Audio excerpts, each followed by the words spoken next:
Good afternoon, everybody. Welcome to the next in our series of New Mexico Recovers. We're going to let folks in here in just a second and just have people bring on in. I'm Robert Nelson. I'm the program manager for Pivotal New Mexico. Good to see a few familiar faces in the crowd today.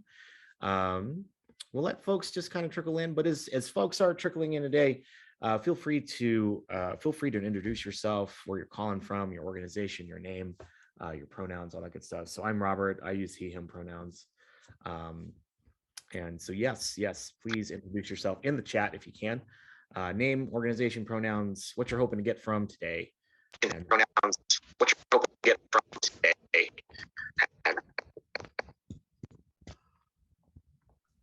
Also, I'd ask that folks that are joining the call, please. Also ask that folks that are joining the call, please.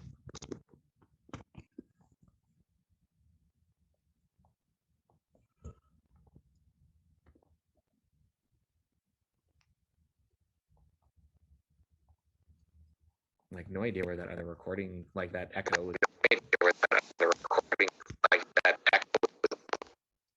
I think it's actually coming from your computer, Robert. That is odd. I don't have it. Huh. Hold on one second, y'all.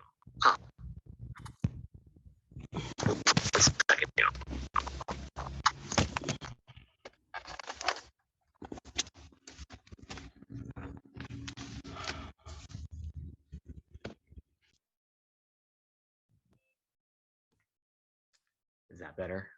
That's better. Okay. All right.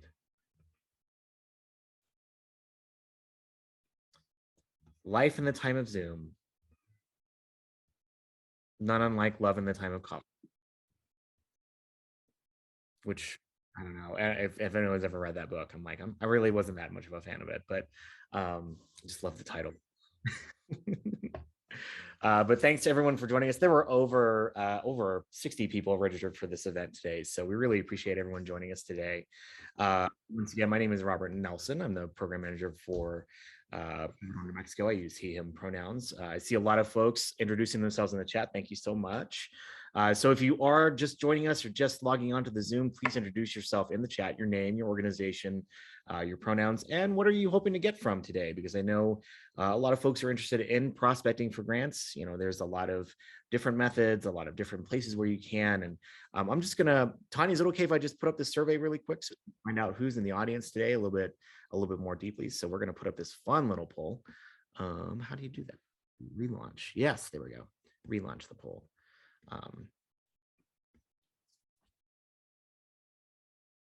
But for folks, if you can, we do have this fun little poll as you're introducing yourself in the chat. The question is, how many times a year do you prospect for grants? Your choice. So once a week, once a month, once a quarter, once a year, or just never have. So that's probably the reason why you're here, just trying to find out like how was the best way to do it. So let us know about, there's a lot of folks have answered the question already. Great.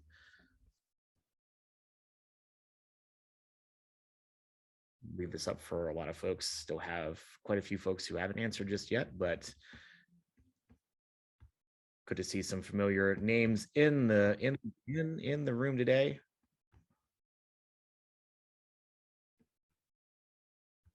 I know I saw Catherine Leiden. Good to see you, Catherine. It's been a long time. Our own Linda Lardner is on the call today. Good. Hi, Linda. Hi.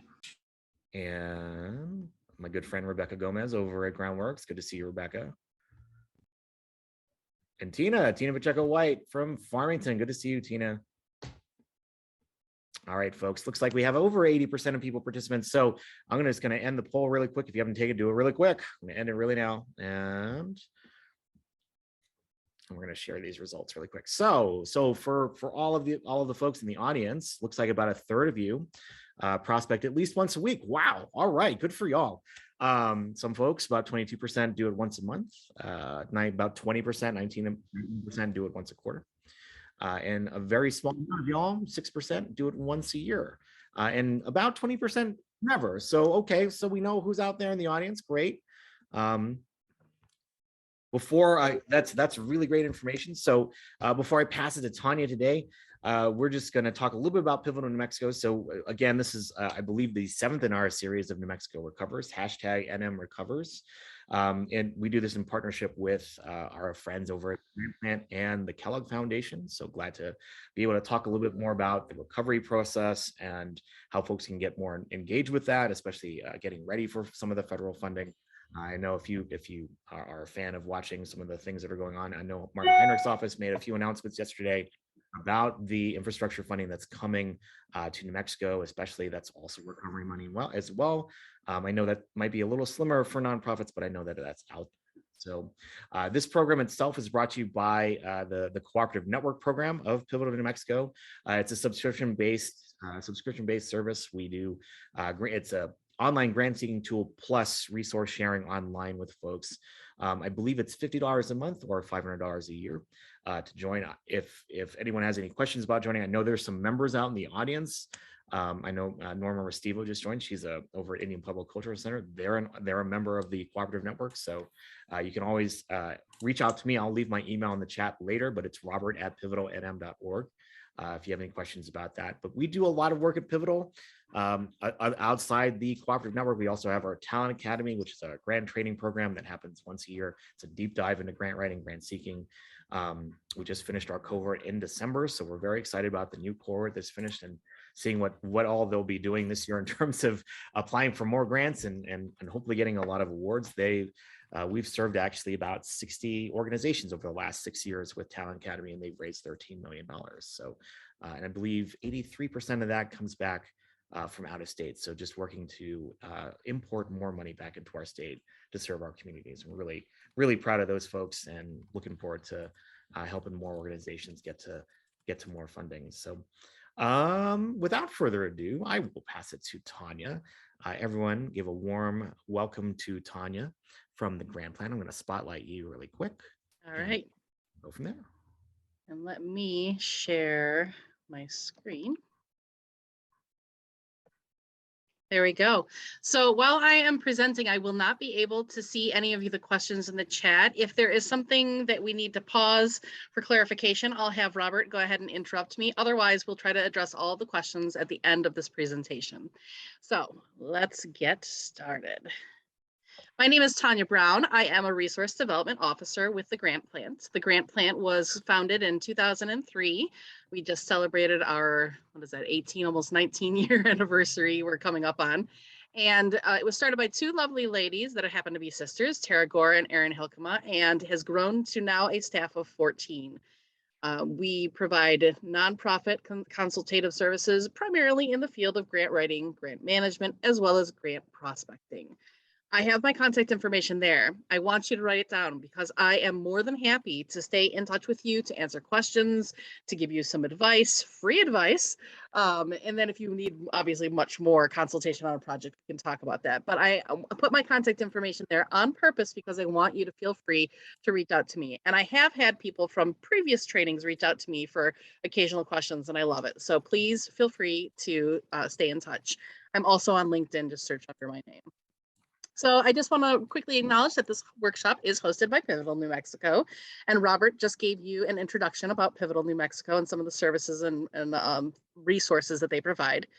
We also want to acknowledge that this workshop is made possible with the generous support of the W.K. Kellogg Foundation, who has supported this whole series of trainings. In fact, this is the 8th in a number of trainings that are going on for about 6 months.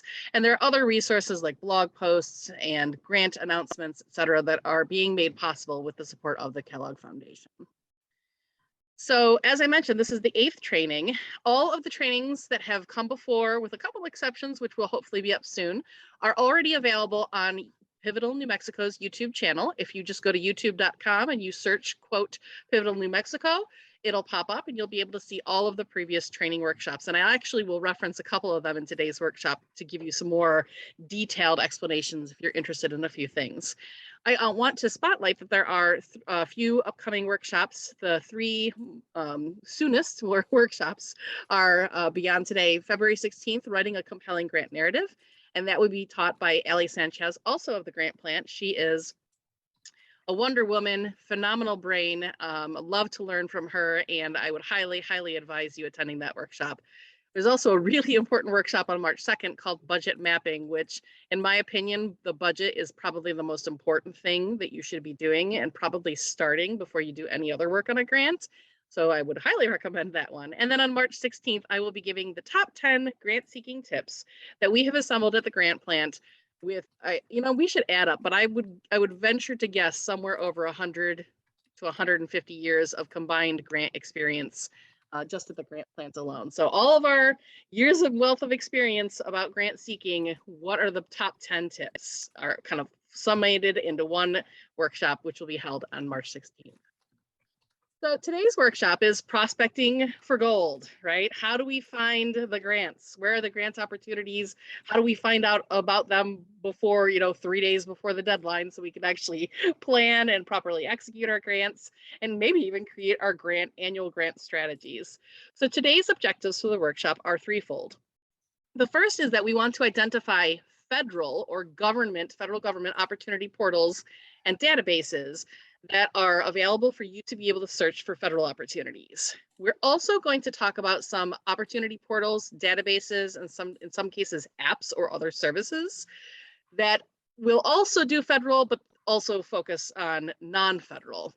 Additionally, the third objective is to identify other ways, creative, different tips, kind of, things that I've learned along the way in terms of where to search for grant opportunities so that you can locate them if they're not in the usual places that you go to on a weekly or monthly basis. I'm really impressed to see that 55% of you are looking for grant opportunities on at least a monthly basis, if not more quickly. I'll be honest, when I first started doing grant seeking, I did it maybe once a year, twice a year at most. I did a quick search, I created my annual grants plan, and I went from there. Now, that was also 20 years ago when the field was not quite so big and prolific, which is a boon for our time right now. But I'm really, really glad. And for the 19% of you who have never really prospected before, or for all intents and purposes don't on a regular basis, that's okay. Hopefully, if you're interested in it, we can figure out a way that you can access at least 1 or 2 or 3 times a year some of these portals and databases to be able to create a plan for how you're going to move forward with your grants strategy for your organization, your nation, your government agency, whatever entity you represent. So I don't know if you guys remember this gentleman.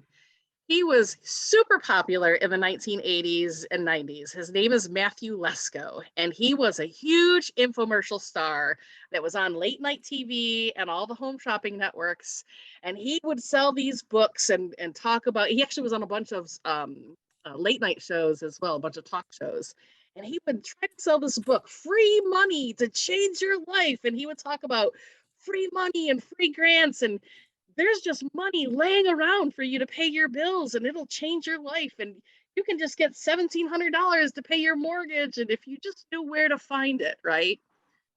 This man is sort of the the harbinger for all of the mistruths that we as grant resource development officers often have to face with our clients. There isn't just free money laying around, right? There isn't just a bunch of money that all you need to do is apply for. There are, in fact, proper sort of pools of money, which we'll talk about in a moment. And it's not just laying around, right? So there is work that has to be done in obtaining and executing what you're supposed to be doing with these grants and then reporting back on it. So I have kind of lumped the funding opportunities into 4 categories that for the most part, most of the funding opportunities we'll be talking about will fall into today. The first is grants, and then sometimes you'll hear about cooperative agreements, which are very similar to, but a little bit different than grants. A cooperative agreement is a type of grant, officially, from the federal government in which they're granting money to an agency or an entity to execute a program. However, unlike a grant in which they just give you X amount of dollars to do a program, do the program and then report back to them what they did. A cooperative agreement is where they're working very significantly side by side with you, almost like a partner within that grant or project, and they're helping to execute, they're helping to gather data, etc. The level of involvement is always negotiated by each project, but it often gets lumped into the same thing. So I kind of put them into the same category, though there is certainly a distinction between them. And there are loans, most of time, which have to be paid back. Sometimes there are non-interest bearing loans, sometimes they're very low interest, and then sometimes there are loans which are forgivable or forgiven if certain criteria are met. Most of what we're going to be talking about today is not really going to be talking about loans, because I know that it's not as relevant to most of you that are sitting here today, but I did want to mention it as sort of one of the pools of money that Matthew Lesko liked to talk about. All this free money is laying around. Well, not exactly. Okay. The third category is scholarships. And for the most part, that is exclusively for people going to school. It could be, primary and secondary school, if it's a private scholarship to a private foundation or to a conference that they might attend. Sometimes it's for secondary or higher education institutions. Sometimes it is like a fellowship type deal where you're going to research, and so they're giving you a specific scholarship to go perform this research or perform these duties in an academic setting.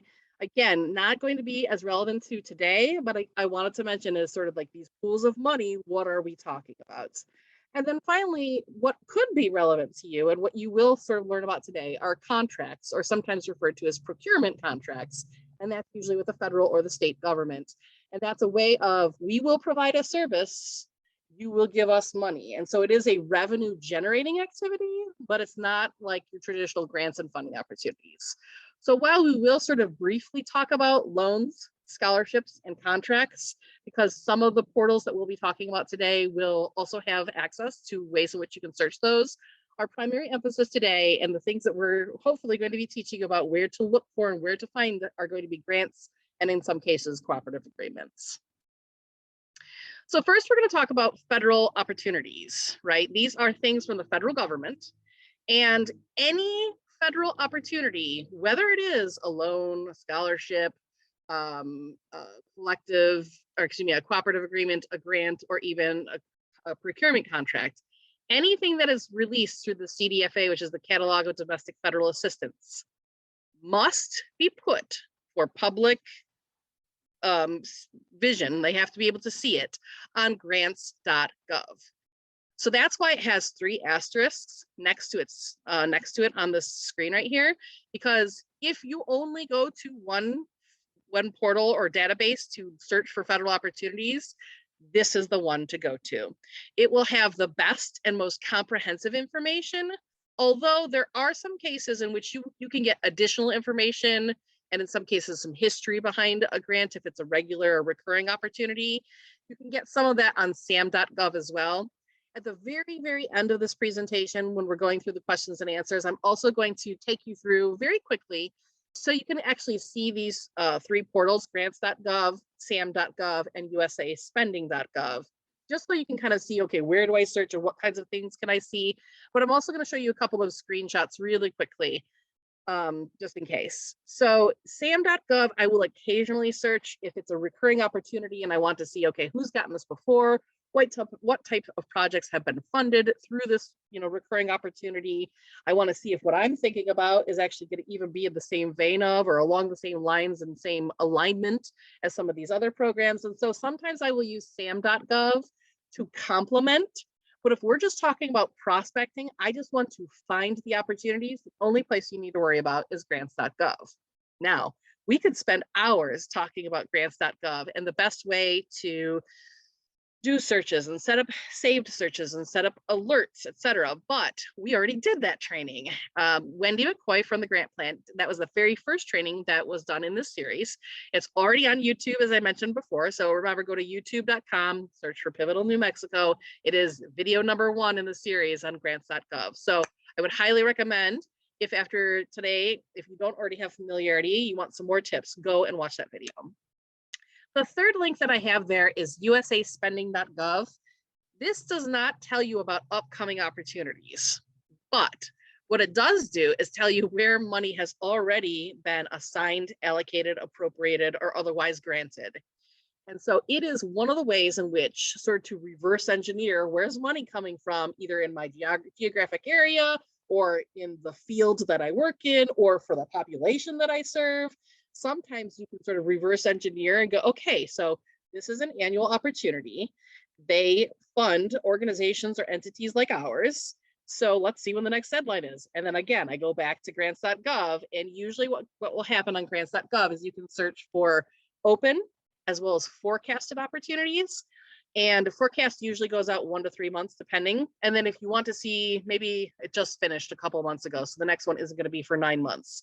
You can look at closed and archived opportunities as well to at least see what last year's call for applications entailed, to get a sense. Remember, they can change it at any point, but they can give you a sense of what they're probably going to ask for next time around, when the deadline will probably be. But remember, they have the right to change that at any point. Finally, I do want to note that most federal departments, offices, agencies, etc., will have somewhere on their websites a listing of grant opportunities. But usually what they'll do is they'll have that listing of grant opportunities, and then it will link to the grants.gov. So all signs kind of will point you back to grants.gov again, which is why those 3 asterisks are there. So in terms of who is eligible to apply for money from the federal government, this is an exhaustive list of all the types of entities and individuals that can apply. Anything from a 501c3 IRS designated nonprofit organization to, it could be another nonprofit organization that maybe doesn't have its 501c3 status. It is either pending or they just haven't even applied for it.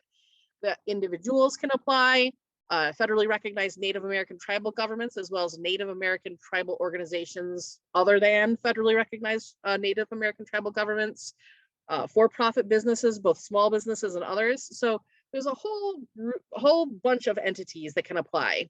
The very last line says unrestricted or other.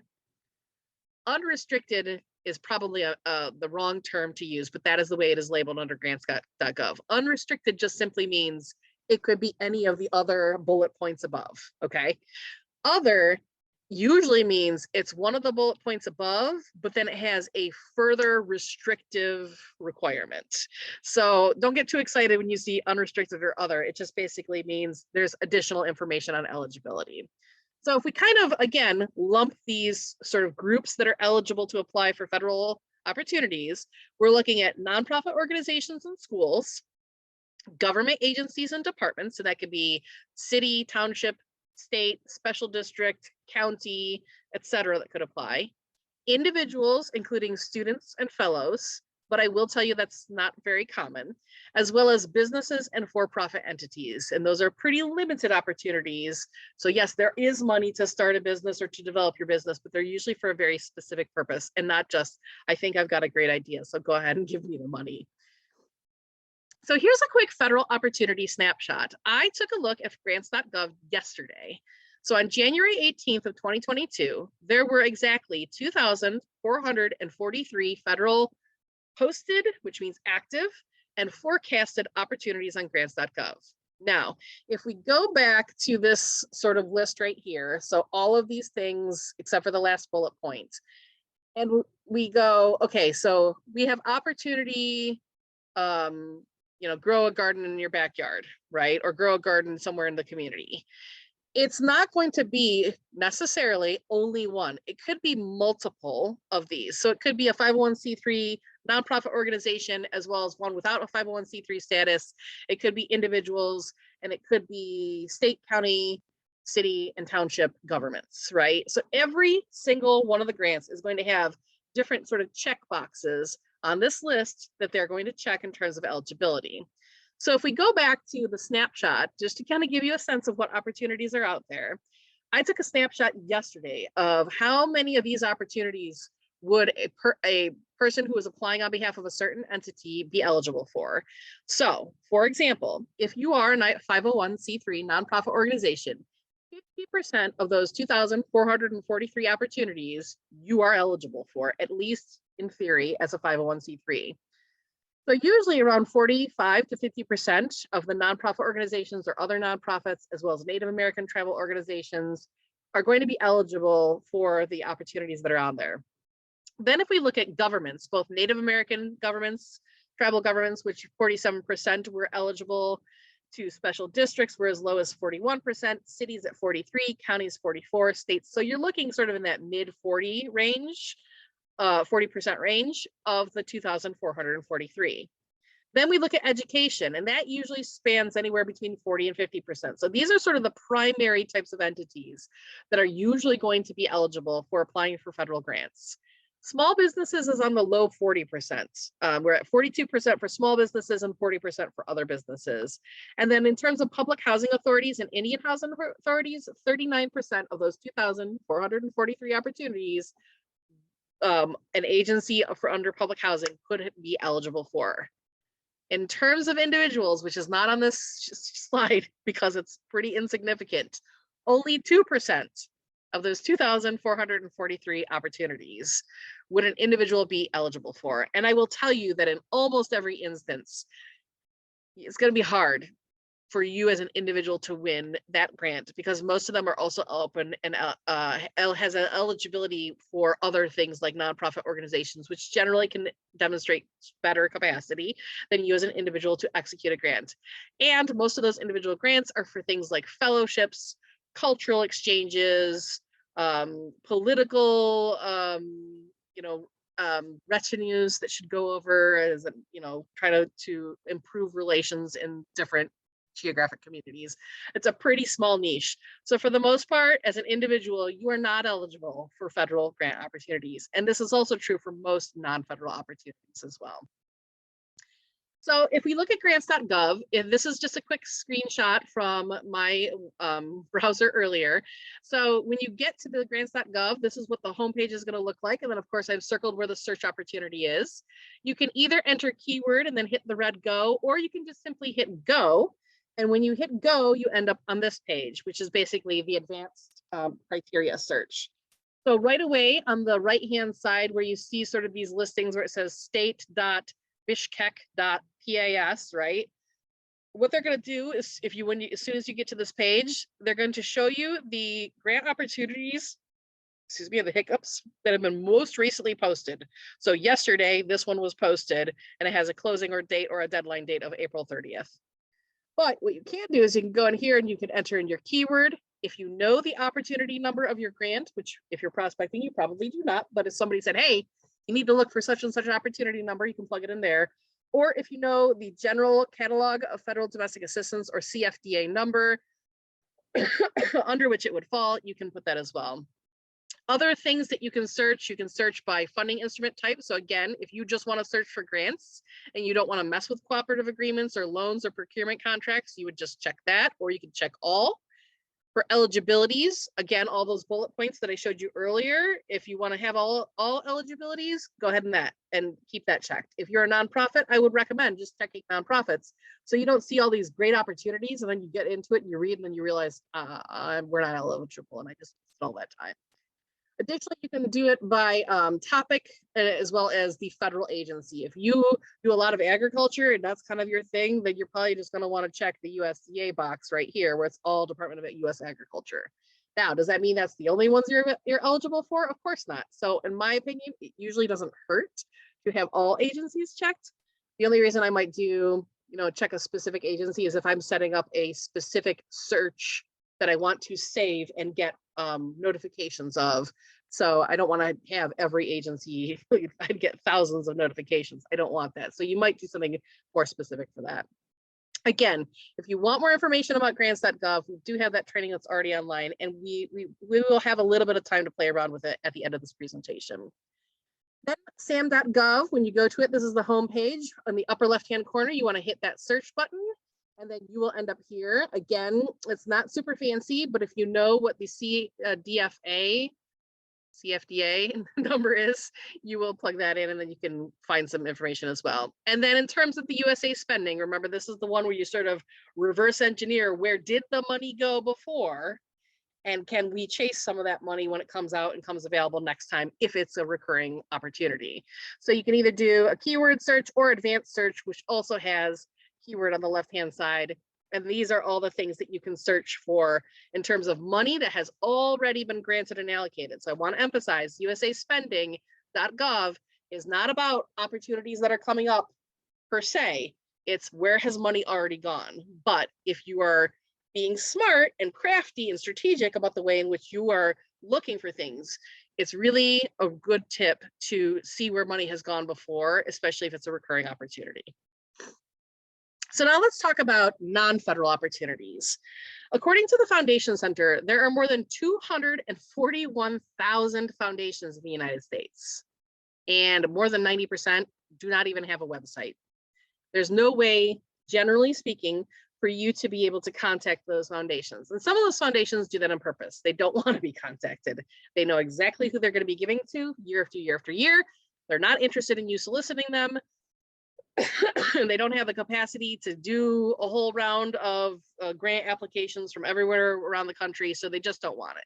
But there are a lot of foundations in which they are interested in making connections, but maybe they still don't have the staff capacity to either put up a website or put out a formal call. But by golly, if you're able to make a connection with them, whether you meet them at a place or you send them an inquiry letter to see if they're even interested in a conversation or an inquiry email, then these are ways that you can start building relationships and also building possible opportunities for yourself. So let's talk about some of the non-federal opportunity portals and databases. So I want to stop here really quickly and say there are dozens of paid grant sites in which you can get information about non-federal grant opportunities. Any website that tries to charge you for federal, exclusively for federal, is going to, I think, A, be in a lot of trouble because that's a problem, but B, all federal opportunities must be made available to you for free. So you don't have to worry about paying for an exclusively federal database. Now, some of these databases will include federal opportunities with non-federal, and that's fine. So in terms of the top recommendations, both in terms of what I have used, what my colleagues have used, what I've heard from other people are their favorites, all of these will operate slightly differently. Obviously, they're going to have different dashboards, different ways of searching. And so you may need to sort of explore these to decide which ones you like the best and you feel you're getting the best results from. But these are my top recommendations. Now, I also want to preface that I did not want to waste your time today by giving you a bunch of grant site or portals that you're going to have to pay a lot of money for, okay? Because most of the people that are prospecting for grants don't usually have a budget, or at least a big budget, in order to prospect. Maybe their boss is not yet invested that much. Maybe you're a smaller organization. Maybe you're just trying to prove that grants can actually be a sustainable thing and help be a great revenue for your particular entity. So while some of the sites that I will talk about do have a subscription fee, I'm also going to tell you ways in which you can either get it for free, discounted, or get a free trial. Okay, so that's the best that I can do, because ultimately when we get to non-federal opportunities, nobody's just going to put a bunch of work in and find all these opportunities and have all 241,000 foundations in their database and not charge you anything for it. So you'll see as we go through this, I did my best to try to make this as accessible to you as possible. My top personal recommendation is the Foundation Directory Online. This is run by the Foundation Center, which is now part of Candid.org. Foundation Center, Guidestar, and Candid all just merged and are now part of Candid.org. However, many of you, if you've ever heard of this, and it is still technically listed this way as the Foundation Directory Online from the Foundation Center, that website is right there. Oh, really quick, before you scramble to try to write down all these websites, at the very end of this, in the chat, I'm going to put a whole text box of every single link that I gave to you today. So don't panic about writing down all of the links. So Foundation Directory Online does have an annual subscription fee, and it's pretty hefty because it is, in my opinion, the best. It is the most cohesive, that it has the most number of opportunities, it has the best way to search. And the reason why I love this is because there are ways to get it free. Many public libraries have a subscription to Foundation Directory Online, and we'll talk about that in a moment. So even if it's not a super close by library, maybe you take a half a day off and you go, or you take a day off and you go to visit some of these libraries, which I will actually give you the names of in a moment. You can get access to this database completely for free through certain libraries. Now, there is also Grantstation, which is an extremely popular portal and database. It does have a subscription fee, which we'll talk about in a second. But there's at least one way in which I know you can get I'm going to say kind of free, and you'll understand in a second. And then one way in which you can get a really good discount. GrantWatch is also extremely popular. And the reason I'm listing this one is even though I can't show it to you, I haven't figured out a way to get it for free, even on a trial basis. It is one of the much more affordable ones, including having a weekly $18 rate. So $20 and you can have access for a whole week to do your prospecting. If you're one of those people only doing it once a year, or if you want to do it a couple times a year, this could be very, very valuable. And then finally, Guidestar. Guidestar is not a traditional portal in that you can search for grant opportunities that are going to help homeless shelters in the state of New Mexico and have grants available. But Guidestar is a publicly available database that has both nonprofits as well as foundations listed. And so there are some ways, which I'll show you at the end of this, in which you can kind of identify additional foundations that may serve or you may want to look into a little bit more deeply. Okay, so let's talk about Foundation Directory Online, which is now part of candid.org. If you want an essential subscription, it's $50 monthly or $3.99 yearly. And by the way, let me say this, I don't work for any of these organizations. I don't get any kind of commission. I'm not trying to sell you something. I'm just giving you information and then telling you how you can access it legally and ethically in a free way. There's also the Foundation Directory Online Professional, which I don't think even I need at the level that I'm at. But if you really want all the bells and whistles, it's $200 a month or $14.99 yearly. Other caveat is these were the prices as of yesterday. Actually, I think I verified them this morning, but very recently. Again, they can change at any time. So if you're watching this YouTube video and a couple months from now and they've changed their prices, don't come for me. I'm giving you the best information that's available right now. The good news is it is free at select libraries. And here is the link. Again, I'll put all these links in the chat later, where you can find a library near you or nearest to you, the nearest one to you.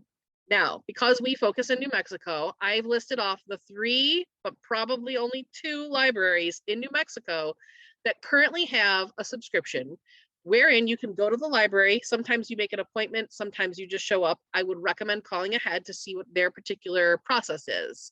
So the Public Library of Albuquerque in Bernalillo County in Albuquerque has access to this, as well as the New Mexico State Library in Santa Fe. You could use the Foundation Directory Online database for free. Sometimes, again, you have to make the appointments. So you don't have to pay the subscription fee. And this is a completely legal, moral, ethical way in order to do it. The other library that I do have listed, which I have 2 question marks next to, is the Thomas Branigan Memorial Library in Las Cruces. My understanding was that they had it until relatively recently, but they are not currently listed on Foundation Directory Online. So I don't know if their subscription lapsed and they're about to renew it. I don't know if they just let it lapse during COVID because it didn't make any sense when nobody was coming in. I don't know if they'll have it again, but I did at least want to put that out there that at one point they did. And so if that is the closest library to you, you may want to reach out to them and just say, hey, you guys used to have it. Are you going to have it anytime soon? Additionally, on the northwest and western part of Texas, there are more places in Texas, but the ones that are sort of close to New Mexico is the Center for Civic Engagement in El Paso, as well as the Community Foundation of West Texas.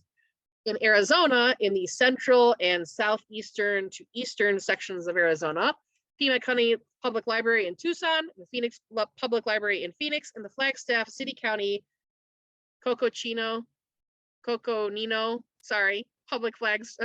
Library in Flagstaff also have it. And finally, in Colorado, both in Pueblo, there's a Pueblo City County Library District, as well as the Robert Hilbert Nonprofit Resource Center in Colorado Springs.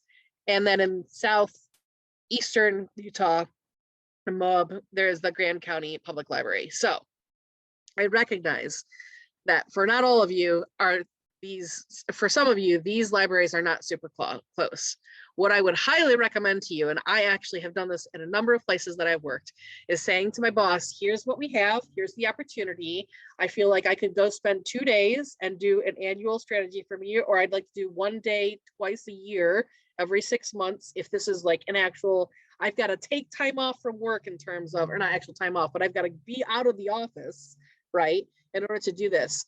There is significant value to you and your organization to prospect. I think everybody understands that. And if you say, rather than paying, what was it, $400 yearly, you can give me 2 days off this this year, and not off, again, 2 days out of the office to make an appointment, go to these places, do my search, and then, come back with the information that I have, because you're able to save through Foundation Directory Online. You're able to save PDFs, you're able to save whole lists, you can take your flash drive and save all kinds of information.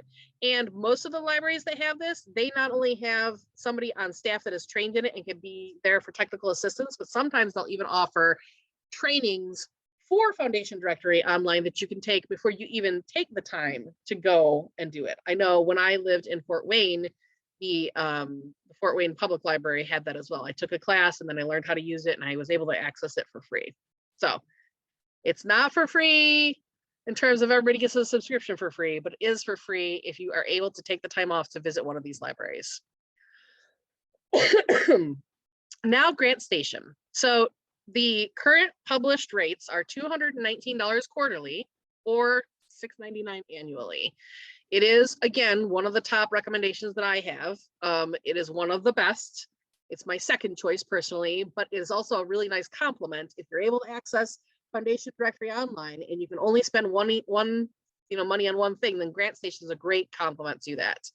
But you can get Grantstation for free if you are a member of the Grant Professionals Association, which we'll talk about in a second, or you can get it discounted a whole lot if you are a member of the American Grant Writers Association. I'm a member of Grant Professionals Association, so I can just log into my membership page and I can, from home, access Grantstation and do any kind of prospecting that I want. I am not a member of the American Grant Writers Association, and I don't know a lot about them, so I can't really speak to them, but I can tell you that in addition to being having access to Grantstation, there are a lot of benefits of being a member of the Grant Professionals Association, including lots of other free trainings on grant writing, grant reporting, grant management, grant prospecting, anything to do with grants. So this may be something that your organization or entity should really highly consider paying for a membership for you if you aren't already a member. So to kind of crunch some of the numbers, if you are a member of the Grant Professionals Association, and these are their current annual membership fees. If you're a student, it's only $95. If you've been working in the field of grant writing for less than 2 years, your annual membership is only $165. And if you're a professional, 2 years or more, you're at $225. So if you kind of compare the numbers at the top, for $225, I not only am a member and get a bunch of free training from the Grant Professionals Association, but I also get free Grantstation, which otherwise would cost me $219 a quarter. That's a heck of a deal. So I'm not going to say it's completely free, because obviously you do need to purchase a membership to Grant Professionals Association, but this is a way of getting it like super discounted, and or considering this as a bonus benefit to the Grant Professionals Association membership.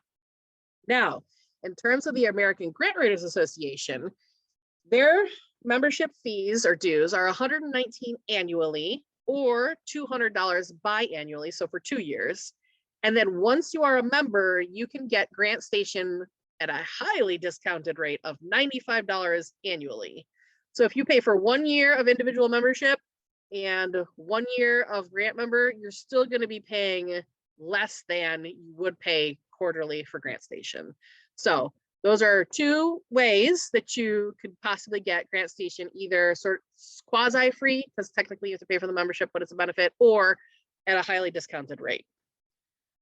Now, GrantWatch, I left on there, even though there are no free trials that I'm aware of, and even though it is an exclusively subscription-based service, because they do have weekly, very affordable rates. And overall, it's quite affordable. It is also one of the stronger contenders in terms of having a broad database that's easily navigable, that's very intuitive, that has not all 241,000 foundations, but I feel like about 75% of those, I think, off the top of my head, a significant number are there. So if you can't visit a library to go to the foundation directory online, if your boss is not willing, or your organization or entity is not willing to pay for a membership, and you're not in a position to pay for a membership of $225 or less, then GrantWatch is not bad. $20 or $18, you can have a whole week in which you can be prospecting. That's quite affordable for an incredible product, and in my opinion is the best ROI, or return on investment, if you must pay out something. So there's that. I want to let you know about a couple other that are very popular that you can get free trials of.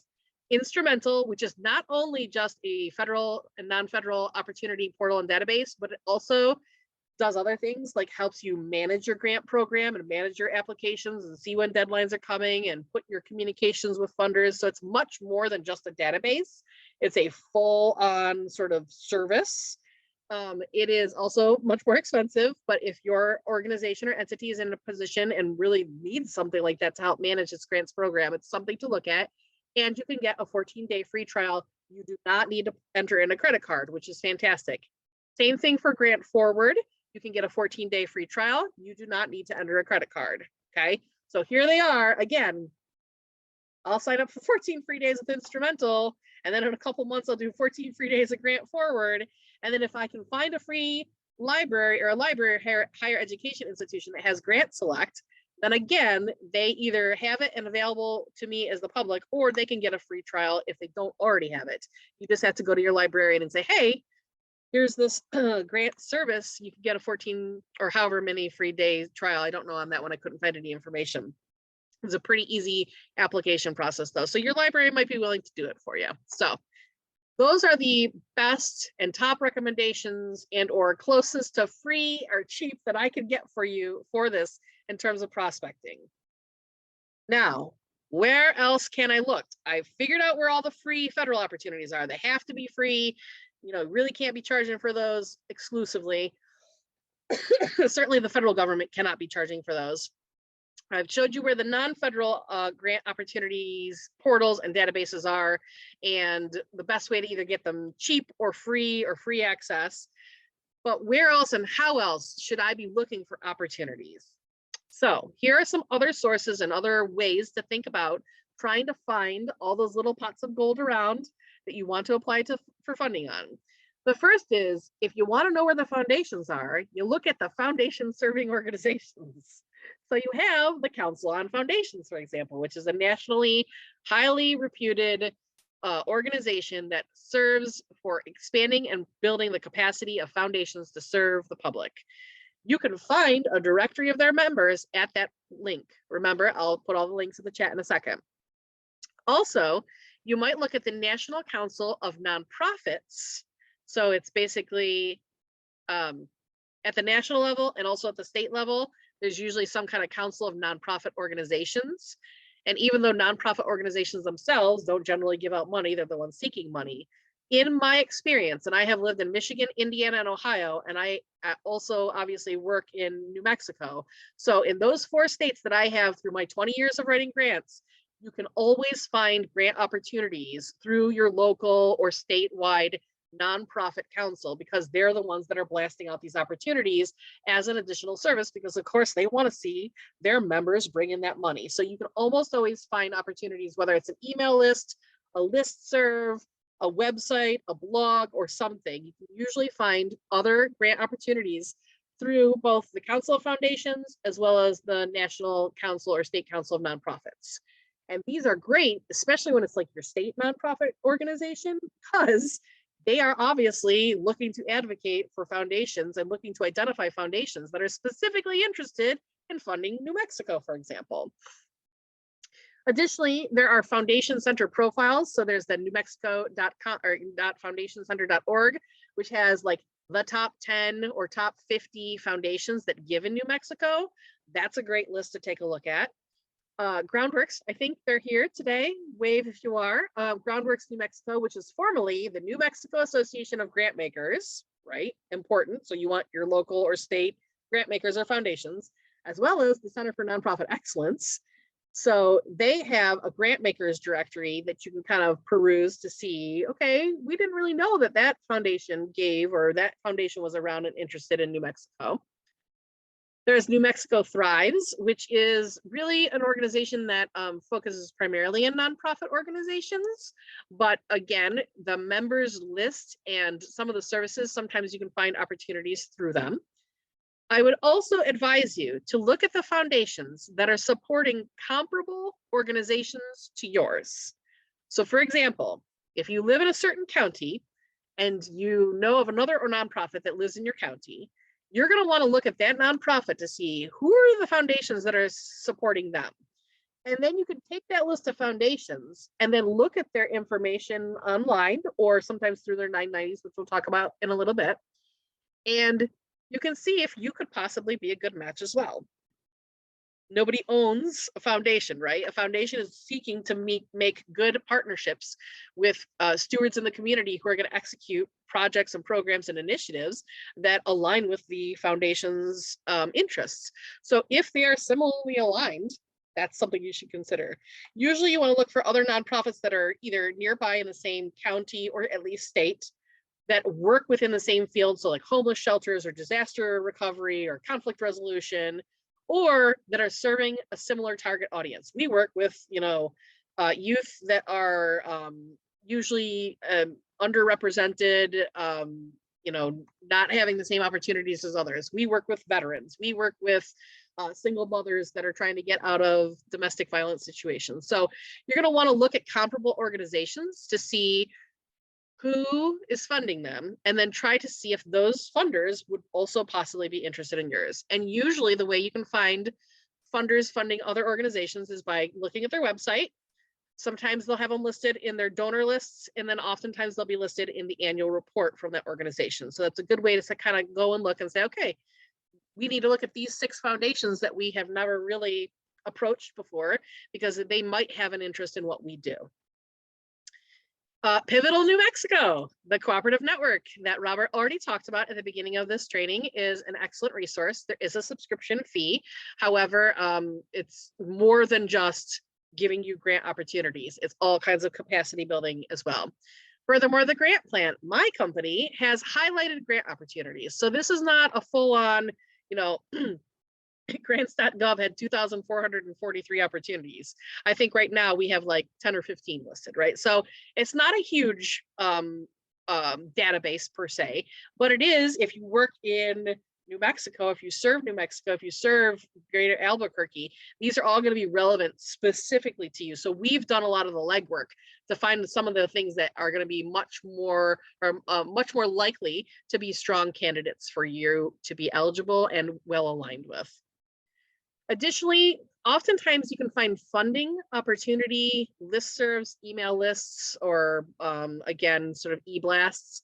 A lot of times your local community foundation or United Way will provide that service. So you should look around to see if yours does in your area. Sometimes there are nonprofit capacity building organizations such as New Mexico Thrives and Groundworks New Mexico and Pivotal New Mexico, et cetera. And then sometimes there are just foundation associations that are other than, maybe it's not a statewide foundation association, but it's a foundation association for foundations that work in the field of mental health, right? So that's an example of something you might look at. Additionally, at the state and county level, there are often grants or at least contracts or subawards and sometimes collective agreements that are made available, usually on not a regular basis.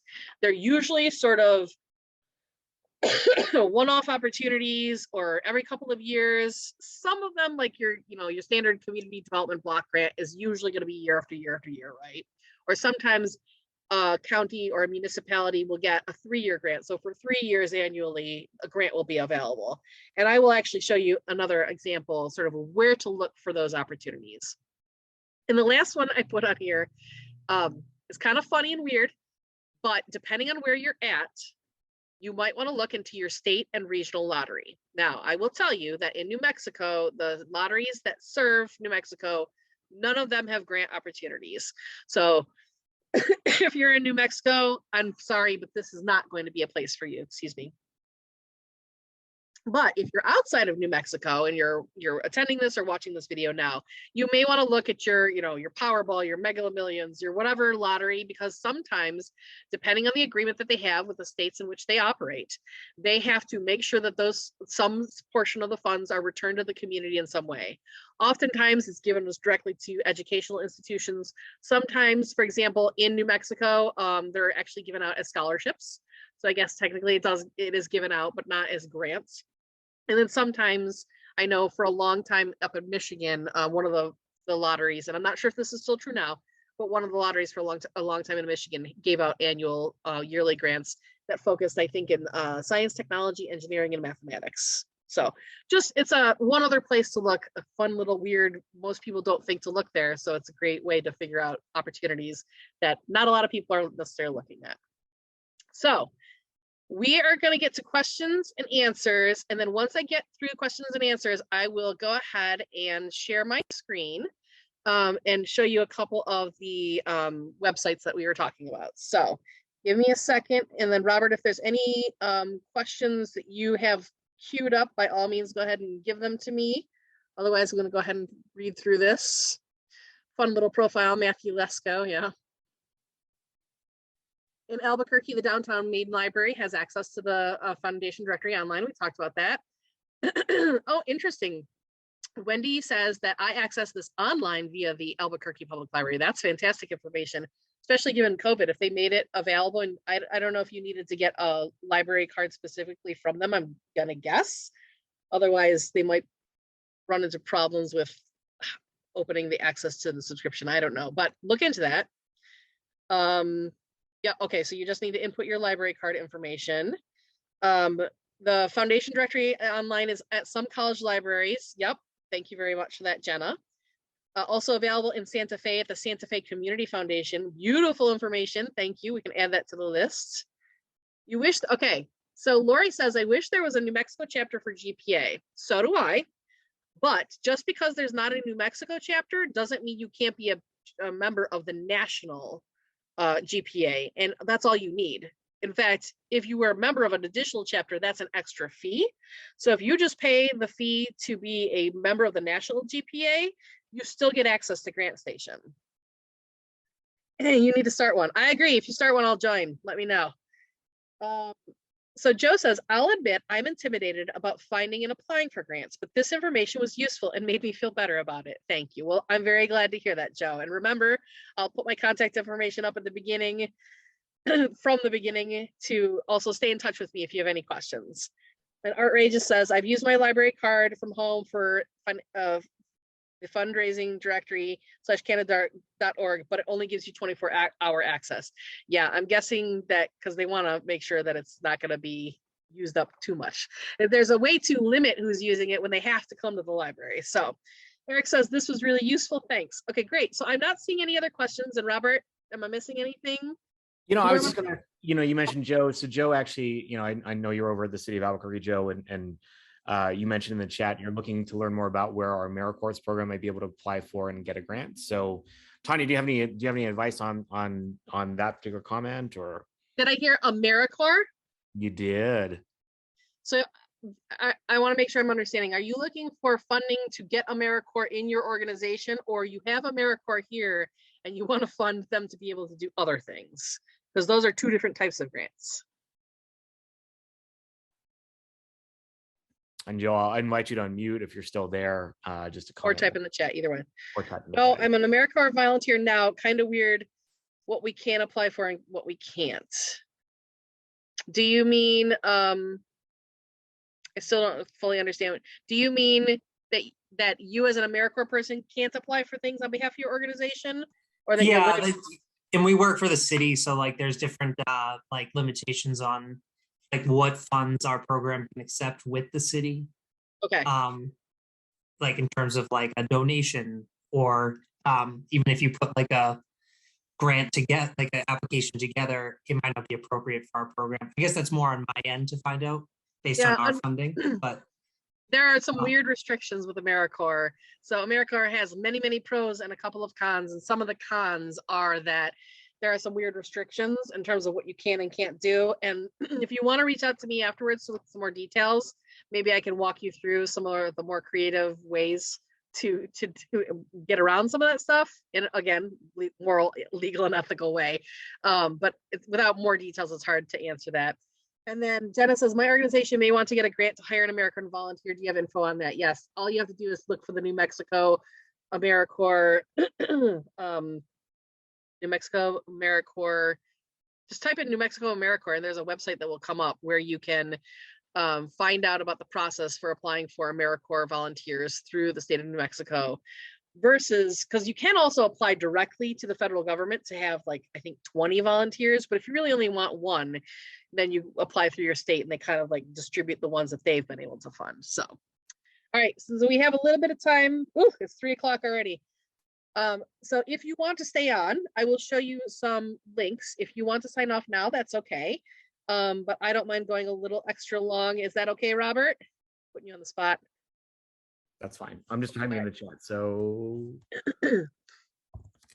let me cut and paste all those links really quick so that you all can cut and paste and save them.